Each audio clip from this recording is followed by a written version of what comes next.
Everyone, for those of you that I didn't meet yesterday, my name is Cassie Haig from the OECD, and I'm very delighted to be moderating this keynote session with Cecilia Baranauskas, who's a full professor at the University of Campinas in Brazil.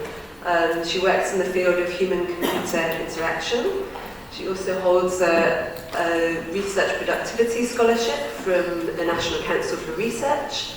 And she's going to be talking today about creativity and teaching and learning innovative practices in Brazil.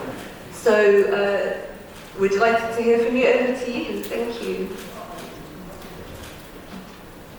Good morning. Thank you for the presentation. It's my pleasure to be here and to share with you some of ideas on creativity, technology, and education. The relationship between creativity education assessment in Brazil is defined by a visionary legal framework contrasted with complex classroom realities and social inequality. In this presentation, I will summarize this paradox under my particular view and will present some of our research results in the field of human-computer interaction on embodied creativity and technology-enhanced scenarios we call socio-enactive systems.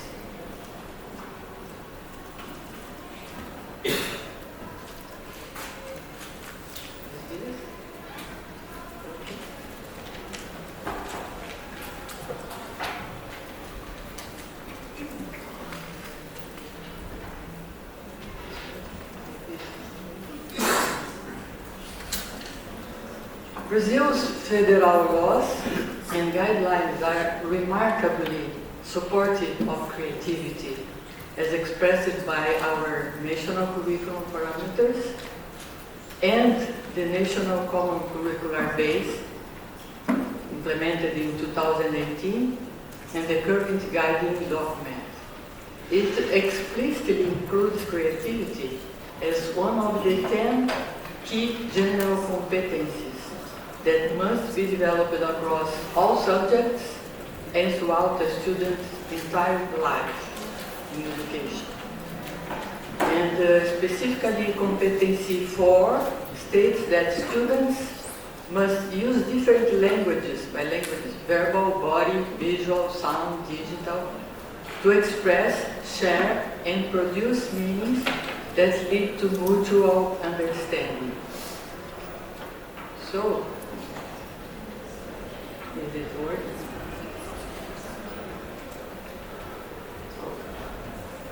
Thank you. So, our concept of education is also profoundly influenced by Paulo Freire, the patron of education in Brazil. The legacy of his pedagogy, well-known pedagogy, emphasizes critical consciousness, dialogue, and co-creation of knowledge between students and teachers.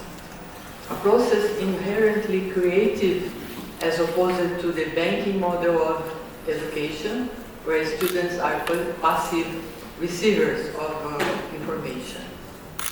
So this inspired us a lot.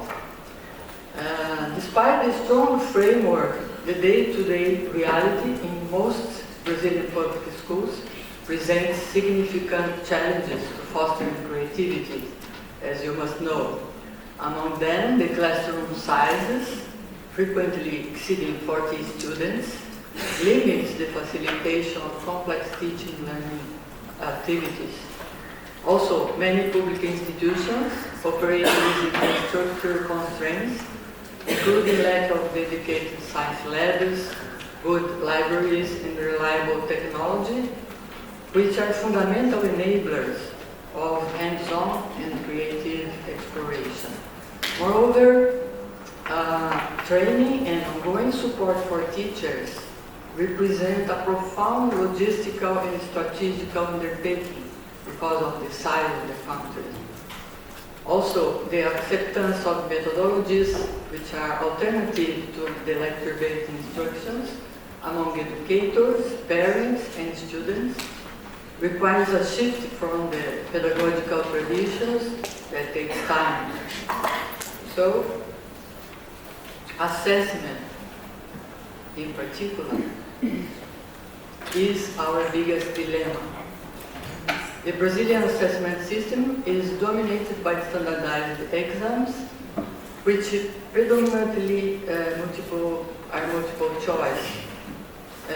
The logistical necessity of multiple choice and automated scoring limits, of course, the assessment of competencies related to creativity, collaboration, and critical thinking. As these tests serve as the primary gateway to the university higher education, a key metric for the institutional performance, they significantly influence pedagogical priorities. Consequently, a culture of summative assessment prevails over the formative process-oriented evaluation, essential for nurturing the creative development, such as portfolios, project reviews, reflective self-assessment, etc. But despite the challenges, we have, thankfully, vibrant movements working to bridge the gaps.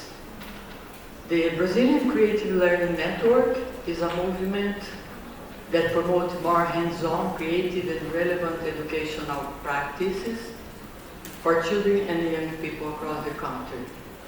Also, there is a growing movement to incorporate maker spaces, robotics, coding, and integrated arts into schools, public schools, which are inherently creative and hands-on.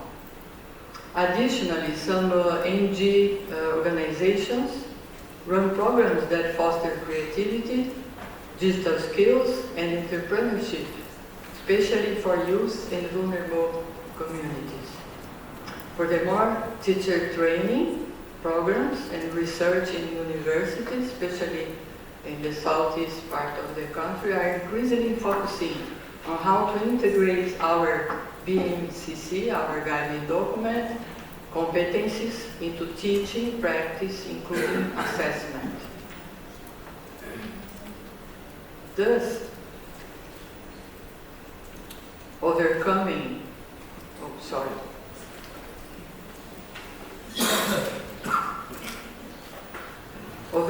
barriers involves a dual path strategy, reforming assessment and investing in the system support.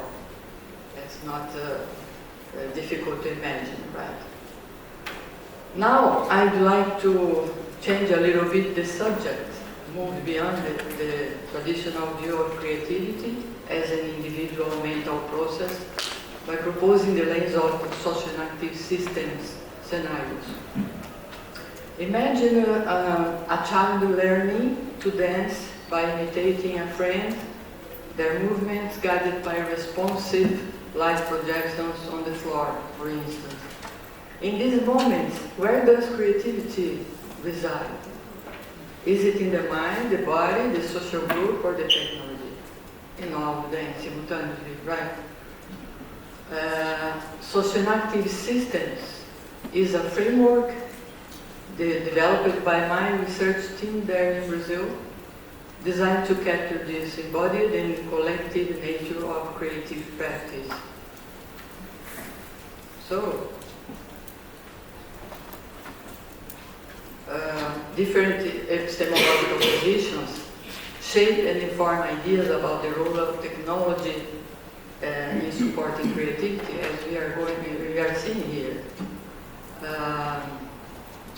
But the creative work as embodied action, which is subscribed in this work, casts attention to the role the body and the physical world play during creative process, as well as the social context in which it takes place. In a socio-enactive perspective, I'm not going into the details, but in a socio-enactive perspective, our interests are on the relations emerging from the couplings among the social, the physical, and the digital dimensions of an interaction scenario, which posits that creativity is an active process co-constructed by actors within a technological mediated social material environment. This picture is just representing this physical, digital, social tripartite coupling, but I will not go into details of it for time reasons. The setting for the case studies I will illustrate here is the Early Childhood and Supplementary Education Division, socio-educational space for children of the employees and students attending our university, UniCamp.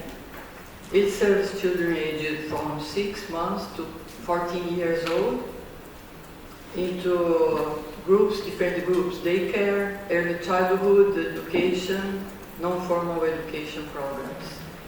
We specifically will work with children from 4 to 6 years old attending this place in their after-school time. The methodology involved the socially aware design, in which researchers and interested parties, teachers, children, parents, school staff, share experiences and build understanding for the technological environment in a co-design process. Semi-participatory design workshops, as are illustrated here, including the technology-enhanced scenarios, are planned, executed, and analyzed by researchers and teachers together.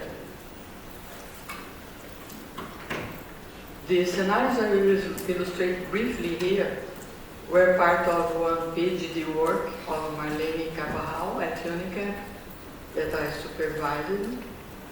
This timeline refers to scenarios and workshops conducted during several years of the socio-enactive project. I will focus on the last two, involving tangible, wearable, and storytelling in a programming environment.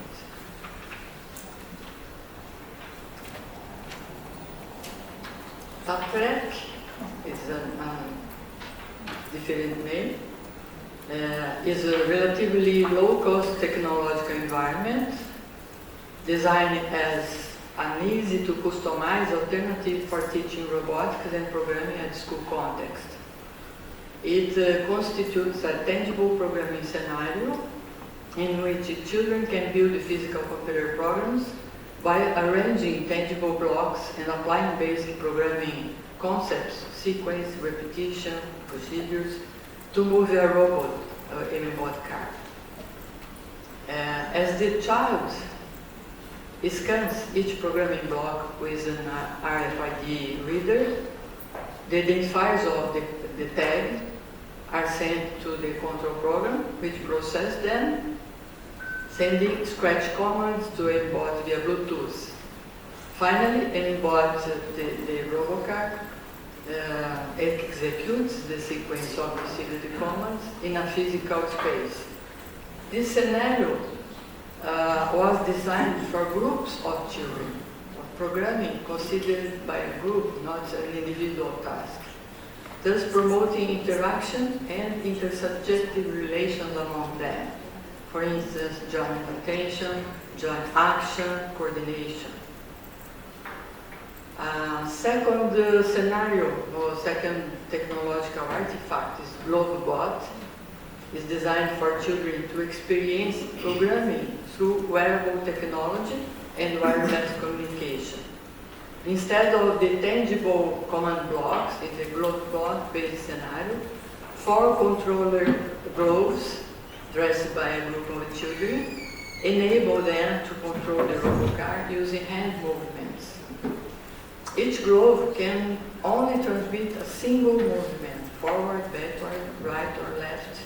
Thus, to be effective in moving the car towards a target, the scenario demands the coordinated action of 4 children. And in the scenario constructed with the GloveBot artifact, children can experience programming as an embodied action. In this scenario, they control the movements of the robot car in its same physical landscape with their own body movements and their dress clothes. Programming now in this scenario is a shared task, as the final result depends on the coordinated actions of the group in their sense-making process. The same artifacts, robots, were also used in a storytelling scenario, created with the children, the teachers, researchers, all engaged in the story creation, the construction of the scenario objects, and their creative process of acting out in the story. The key elements that are part of the storytelling scenario are the project story scene, as you are seeing, which changes according to the development of the story, objects of the story scenes, characters drawn by children that have wooden support to stood on the floor, and are embedded with recordings of the speech of the children themselves, and the controller gloves, which are used by children to control the movements around the scene, telling the story with the characters in the scene. This figure synthesizes the couplings that I showed before to you among the physicality of elements in the scenario, enhanced by digitality of the artifacts, enabling the intersubjectivity among participants, joint attention, joint action, coordination, and their perception of what their actions bring forth. Assessment in our context involves several instruments. The emotion is an affective self-assessment instrument inspired by the self-assessment mannequin that consists of 5 emoticons representing the pleasure dimension of affective response. The instrument includes a blank space so that the child can freely express their feelings through drawing related to their experience. Besides the emotion and the interview and drawing analysis made by the teachers with the students, a thematic analysis of the workshop transcriptions of recordings is usually conducted by the researchers. I think I'm in the end. Okay. I have to, this is just a slide illustrating the work of the child during the assessment task. And I have to be quick and skip to the conclusions. In the conclusion, we can say that computer technology, it's my view, that computer technology is a powerful enabler of creative pedagogy mandated by our guiding document. Innovation is happening despite systemic challenges driven by passionate and creative educators. And it's my wish to share, support, and scale these innovative practices to ensure every Brazilian student can not just consume, but create and develop themselves as autonomous and critical citizens. Thank you very much.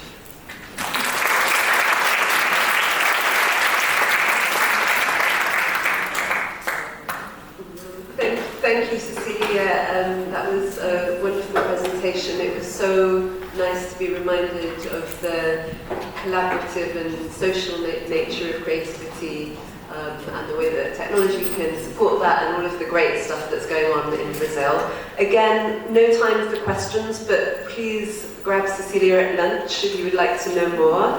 And please join me again in thanking you very much for your presentation.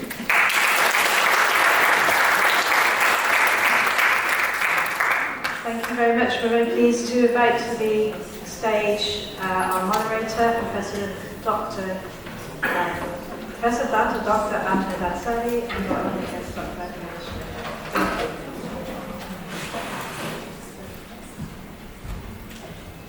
Thank you.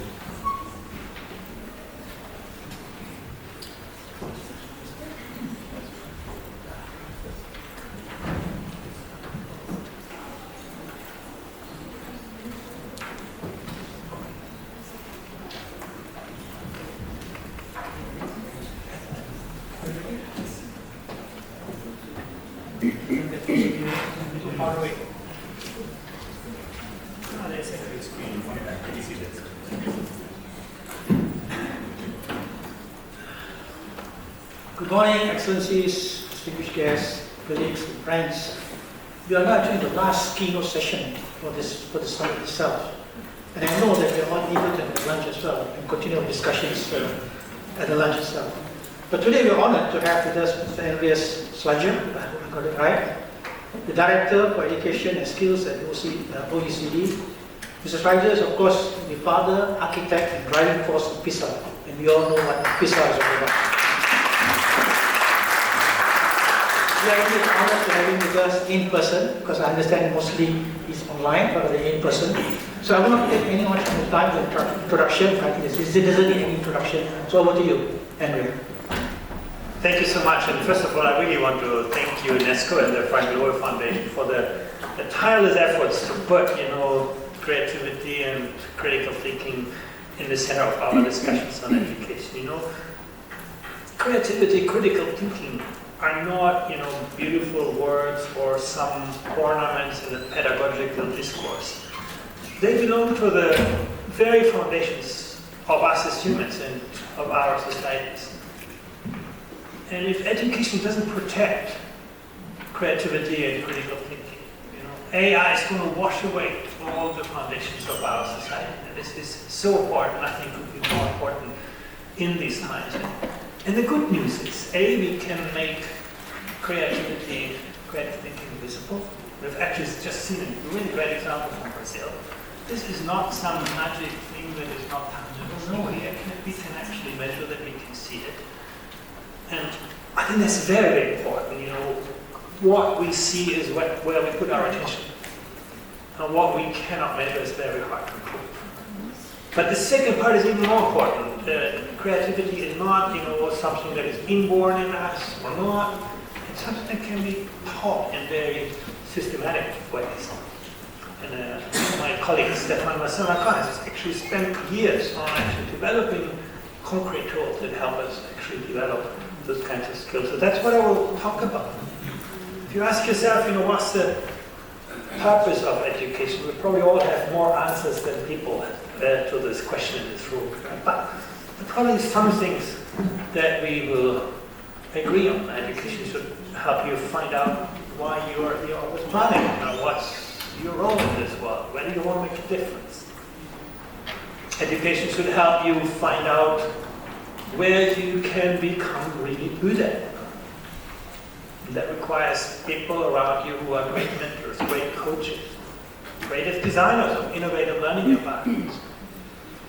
But finding your passion doesn't make you happy in life. What makes you happy is usually the way you make a difference to other people. What does the world need from you? And can you translate what you know, what you can do into better jobs, better lives? All of that is really, really important. And creativity, critical thinking are at the center of all of this. I want to show you just a couple of results from our PISA assessments. When you ask yourself which is the most best performing system in classical academic disciplines among the countries of the OECD, you always come to a country like Japan. They do very, very well. But when you look beyond the academic side, you can see even a high-performing education system like Japan has a lot of work to do. You can see Japanese children are not so happy. They do not show much agency. Agency is about the use of creativity. Can you mobilize your cognitive, social, emotional resources to do things? Create novel situations. We don't see much resilience. Can you reinvent yourself when the world around you changes? Those things are incredible parts of being successful in today's world, beyond the academics. Let me bring you to the other end of the world, Peru. These are the PISA results from Peru. You can see Peruvian kids really struggle with mathematics and science and reading and all of that. The yellow bar is very short. Education system has a long way to go. But, Peruvian kids are quite happy. They show actually something that we should value, that level of agency, that level of engagement, that capacity to do difficult things, to grow beyond yourself. the level of emotional resilience. You put them in a new and difficult context, they're going to grow up to their challenges. They see a strength in social relationships. Now you look at, Japan and Peru, and you say, well, maybe we have to make a choice. Either we make our kids, highly creative, imaginative, with lots of agency, and then, we lose out on the academics, or we push them academically, and then they become very unhappy kids. But actually, you can see a country like Denmark, pretty good at reconciling. Danish kids are pretty good academically, they're happy children, good level of agency, good level of emotional resilience. So why do I show you this? Because it would be a bad mistake to see mathematics and creativity as opposing enemies on a spectrum that we have to navigate and make trade-offs in. They're two sides of the same coin. This is really, I think, the important part, that we are really talking about the ingredients of education. And this is the most depressing chart that I will show you. We looked at creativity among 15-year-olds and 10-year-olds, and in virtually every education system for which we have data, we found that 15-year-olds were less creative than 10-year-olds. If I would tell you here, your 15-year-olds do worse in mathematics than your 10-year-olds, you'd probably say, there must be something going on that is wrong in schooling, and they're losing things, not gaining things. But in creativity, that's exactly what the data show us. Why are we surprised? Because we do not usually look at this. We only look at the growth in reading and math and science, but we do not see what's happening to creative skills. Now, I know developmental psychologists will say, oh, this is all very natural. If you become older, you become more self-critical, and so on. But, it varies a lot across education systems. It really shows us there is something in our education systems, in our compliance-based culture in education, that makes us lose some of that creativity. That we often reward students for answers, not the questions. And whenever young people believe that questions will lead to trouble rather than answers, something fundamentally goes wrong in education. You've got to look at those kinds of things. Now, the good thing I already mentioned, we can measure those kinds of things and we can do something about it. And that's what we focus in our work on the OECD. On the measurement side, the first thing that people want to see is whether countries come out on creativity, and you can do that. You can basically list countries in their kind of creative capacity of young people, and this list has some familiarity with what you see in academics, but also lots of differences. And what I want to do is talk a little bit about the difference.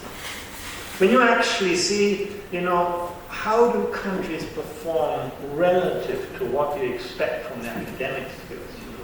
At the top of the list, you find countries like Chile, Mexico, Australia.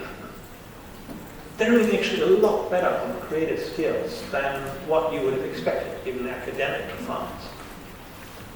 Interestingly, there's a good, variation in East Asia's performance on this. There are some systems, I think Singapore is a good example, where Singaporean kids do even better on creative thinking than they do in mathematics.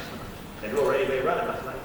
But you can say, I just came back from Hong Kong. Hong Kong is an example where you can say, they're doing extremely well in mathematics, but creativity is not some of their strengths. So, point here is, creativity is not a byproduct that you get from a good academic education. It's something that requires extra attention. And that's incredibly important. It's not something that just grows when you do well. It's something that requires extra education. You can see that here also very nicely. You can look at creative thinking on the left side and mathematics, for example, on the right side. And when you look at the top performers on creative thinking, you can see that they're not all doing well in mathematics. Many do, but many also are not so strong in mathematics. If you look at the fourth quintile, you can see the same thing. Some are actually really good in mathematics, others less. The third quintile, some of the average performers in creative thinking are top performers in mathematics, and vice versa. This really tells us something, that creativity is something unique that we need to nourish in sometimes quite different ways. And that's, of course, the big, by the way, girls outperform boys in creative thinking. But again, not at the same pace in all countries. So it's not a genetic thing or so, it's something, that has to do with how we nourish creativity. And I can tell you the reason. In most education systems, girls do better in taking different perspectives, appreciating different ways of thinking. And that is one of the most powerful ingredients of creative thinking. You're going to see that in just a moment. So, how can we develop this? A lot has to do with your self-related beliefs. The most powerful drivers of success in life are not about the hours you spend learning something, but they have to do with the belief in your own abilities to overcome, difficulties. And you can see it works very well. There's some education systems where that is really well developed, and others where students struggle with this. Social background is also an important driver. That's not surprising. Kids from wealthier backgrounds typically have better opportunities to engage with creative environments. But when you compare that with the social impact on mathematics or reading, you can see creativity, it's actually small. Creativity is something that does not depend as much on social background than academic performance. So we have more opportunity to develop that in context of difficulties. I think that's also a really important finding.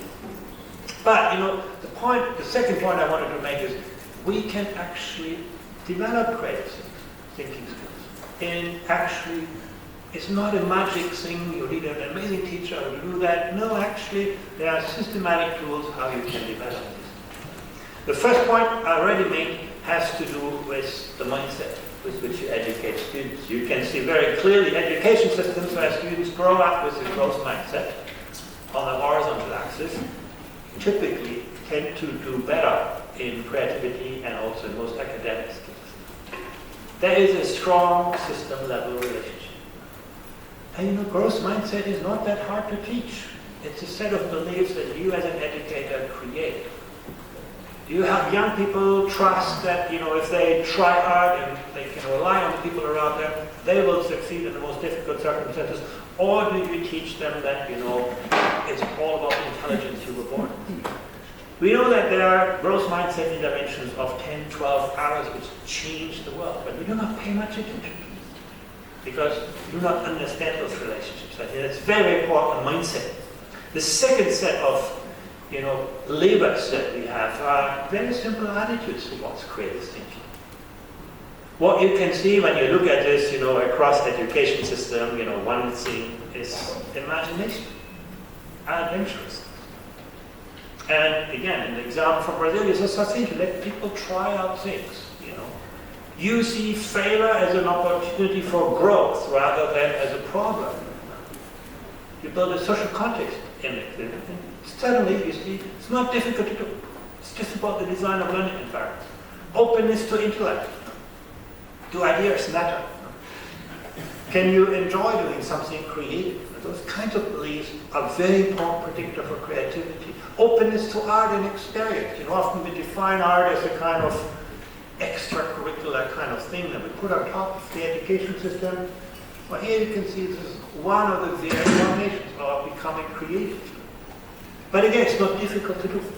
And then, sense of self-efficacy, I already talked about it. That has a lot to do with the kind of beliefs that are being shaped in education system.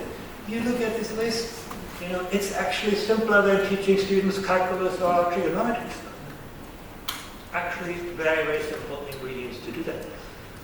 A third predictor I wanted to highlight is social-emotional characteristics. When you think about it, the link between perspective taking is quite obvious. Creativity is about engaging with novelty, with connecting the dots where the next big idea is coming from. Very important, and you can see, I mentioned already, girls tend to do better than boys on that in most education systems, and that helps them to become more creative thinkers. Curiosity, you would have not been surprised by this, but persistence. Innovation is not just about you having an amazing idea, it's about actually very systematically exploring and pursuing things, and helping young people to do that is very important. Stress resistant, being assertive, cooperation. Again, we saw that example in robotics. You can create learning environments where students work together to solve creative problems. And then, being in control of your emotions. When you fail, what are you going to do with this? Is that an opportunity for growth, or are you going to give up? Those kinds of things. Again, you look at this list and you ask yourself, any teacher could be doing this if we create the right learning environment. It's not that you need some special curriculum or expert to do this. It's really something that is very important. And it comes to, teacher support. Growth mindset has a lot to do. Do I trust in the resources around me? And you can see it varies a lot across countries. Some countries where virtually every teacher feels my teachers are available when I need help, and there are some countries where, it's only a minority of students. And, again, that matters a lot. What we can see, for example, students who actually have that level of support, who have teachers where they believe my teacher knows who I am, my teacher cares who I want to become, my teacher helps me on my journey. When students perceive teachers to be supportive, they take ownership over their learning. They're more self-directed learner. It's the second most important factor after motivation. And of the best predictor actually on the academic side. Again, very difficult to do. It's the quality of social relationships. We want to educate for creativity, we have to pay attention to the quality of social relationships. Yeah, here's also an interesting aspect. People often associate anxiety in learning with, or things get too difficult, or there's too many difficult tests and all of this. We find no relationship between the demands placed on students and their levels of anxiety. Zero relationship. What drives anxiety is the perception my teacher is not fair, my teacher is not supportive. You can see here what lowers anxiety is when students feel my teacher is there for me. We ask one question: if I come back to my school 3 years from now, do I believe my teachers will be excited to see me? You can see where students say yes, you have solved many of the problems of teacher support. Where students say no, you are in trouble with regard to those kinds of attitudes. Once again, not difficult to do. And we can see student-reported use of pedagogies encouraging creative thinking when students feel, my teachers encourage me to come up with original answers. And again, it varies across systems. You can predict more creative outcomes. So, encourage your students to be more creative. Digital technology, this is an interesting aspect. We struggle with this. Now, is technology, fostering creativity and critical thinking, or is it creating and reinforcing a more compliance-based way of thinking, making learning more scripted, more passive, more reactive? And the answer is, up to a point, you can say, digital learning activities at school relate positively to creative thinking, but, there comes a point when this curve tapers off. And you can also see on the weekend, it's perhaps a little bit better because that's not taking other things away from school, but also there you can see that curve goes down after the work. And what is also very clear, having a smartphone in school is not a great thing. That is a very strong negative predictor when students use technology just incidentally, not in a structured teacher-directed way. And on weekends, again, it's a little bit different. But I think this is a question that we need to explore further. To what extent can we harness technology to enhance creative thinking, or to what extent does it get into the way? And you can see so far, up to a point, it can be a good thing, but you soon get into an area where actually it works against you. It may change over time, we may become better at using technology, but I think we should be cautious about this. And, this is what I wanted to share with you towards the end. We have actually done a lot of work to bring that into classrooms, on classroom assessment, on also building resources to help teachers develop, more creative projects. And once again, when you look at those resources, any teacher could be doing this. You don't need to be a specialist of creativity. You just look at those kinds of projects and ideas. I found that actually really, really inspiring. And when you ask yourself, why do people believe that we don't do enough on creativity? The most important answer is we do already too many other things, the overcrowding of the curriculum. The second most important answer is nobody cares. There's a lack of assessment working on this. building good metrics, helping us see creativity, like what you assess, where you put your attention, and where if your attention is, you're going to act. And then lack of teacher training or pedagogical resources is perceived to be a big barrier. But once again, I think that is something that we can solve actually quite easily. So that's what we did in the OECD, and you can see here we developed resources with over 1,000 educators. We had almost 31,000 students, 24 countries engaging with this, and I think coming up with a really good set of answers. I also want to say that we tested the effectiveness of those tools quite carefully by comparing a group that was going through these projects with a group that was, not benefiting from this, thought it was normal, and then we could see what effect those outcomes are. And the answers are very encouraging. When you look at this in higher education, you can actually see we saw not only positive effects on the tasks and the type of tasks directly given to students, but well beyond creative thinking. You can see, for example, on student collaboration during your course, you can see most educators in higher education think, yeah, it did a positive effect on students' motivation and engagement with the course. So it's not just that these kids become more creative, actually they become better on many other things that are related to creativity, even course content.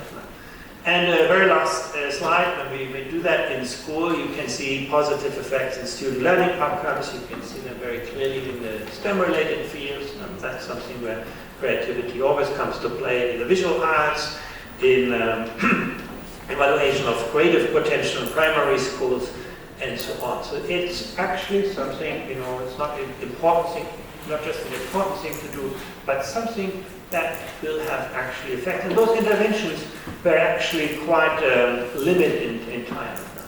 That's all I wanted to share. I don't know whether we still have time for questions. Thank you.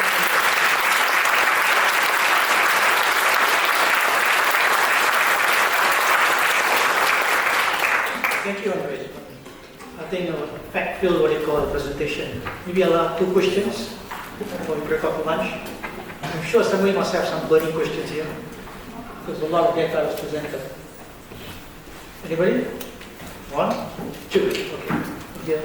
First, go. Hi, my name is Anthony Hurd. I am a master's student at the Instituto Católico de Paris.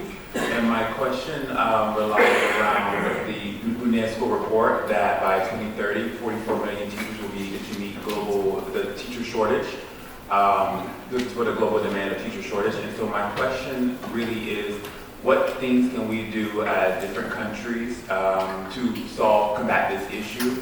I understand myself as an international teacher that some of the issues relate to teacher burnout, to lack of interest with students, and now AI and just completely students losing interest in in learning. And so my question really is, what can we do to combat the teacher shortage so that we have more teachers in the profession and we retain more teachers so that our students are set up for success? Thank you.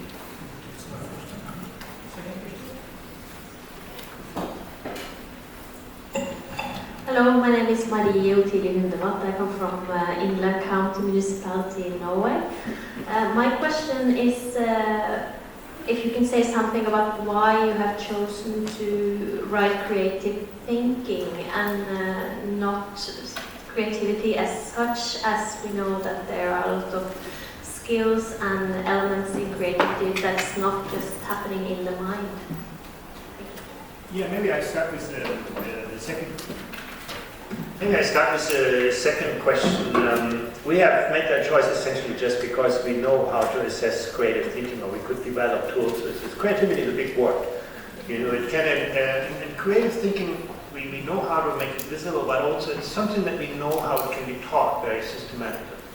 And you think about, the 1 in a million creativity, that's really, really hard to sort of see how you can nourish it every day in your classroom. And I think that's something that probably, is a topic that would be much more complex. You can actually see, there are some of the most creative people in this world didn't go to school or actually went school dropouts. So sometimes you could say maybe school as a whole, will not be serving them well. But I think that creative thinking is something that we believe incredibly important in this world, can be systematically taught, can be made visible, and that's really, the reason why we focus this. I would like to see, over time, PISA evolve in looking at creativity more broadly, and I think today we have already better tools to do that with AI-based kind of assessment methods. I think we will get there, but I think we need to be cautious to limit ourselves to things that we know how to also then develop. And I think the big C, creativity, is something I don't think anybody really knows how this is encouraged to develop. The question of teacher shortage is really very, very broad, but I want to just touch on a few aspects that I do believe relate to creativity. Among the countries I work with in the OECD countries, we don't see much of a relationship between teacher shortage and teacher salaries. The story is not just about making teaching financially more attractive. It's much more about making teaching intellectually more attractive. And this is about creativity. When teachers believe, they're not just instructors of prefabricated curricula, but they are creative designers of innovative learning environments. When they feel, they work with a high degree of professional autonomy and a collaborative culture, all of that is, in a way, about creativity. You have environments where some countries succeed to get lots. Finland is a good example. It pays its teachers not very well, one of the lowest in the OECD, but it gets 9-10 applicants for every teaching post, because it's a job that gives teachers a lot of room to be, creative. It gives teachers room to be social. It focuses on the quality of relationships in the school. So I think those things do really matter. And same at the student level. If you would run a supermarket rather than a school, and you would see, every day from 10 customers, 100 customers, 30 walk out and don't buy anything. And you see that today, tomorrow, the week after, the year after. You will start to change your inventory. And we don't do that in education. We still, teach in a very old-fashioned way, old-fashioned content. And for young people today, many of them do not relate that to their current life and their future life. So again, I think it has a lot to do with creativity, creating learning environments that are authentic to young people, that are project-based, that are experiential. And that is what creativity all is about. And I think I think with AI, that's going to dramatically amplify this. I think the kind of capacities that we need in this AI world are all about, our capacity to triangulate, to use ethical judgment, to be creative, imaginative. So I think that is as important. When your students are engaged, you're a lot more motivated as a teacher. Those things are actually closely related. When you see your students bored, it's not very nice to be a teacher. So I think actually there's a lot that we can do on teacher supply within the existing constraints. If it would all be about money, I would not be very hopeful, because there isn't going to be much more money for education in the next years. But I think there's a lot that we can do in education to make teaching intellectually more attractive, and also to the way we configure space, time, people, relationships, technology. We should be more creative as educated system designers as well. Thank you very much, Chris, for giving him time. I'm not going to summarize what you just said. I think from what you just said, we all know that he is one of the most influential voices in terms of education, benchmarking, and measuring. And I think one thing you just said is about us, not talking about measuring creativity, but creative thinking. That's the key to the whole thing. That's number one. Number two, I think also said something which affects me as a male. Girls are better at this than men are. Something you have to think about. Something you have to think about. Number three, I think he emphasized the role of the teacher. The teacher is still crucial for everything. And the teachers have been instilled this growth mindset. That's something that they mentioned very quickly. I also said that there must be a love for the students or the teachers itself. That's something that we can do in the classroom setting. So once again, let's thank and let's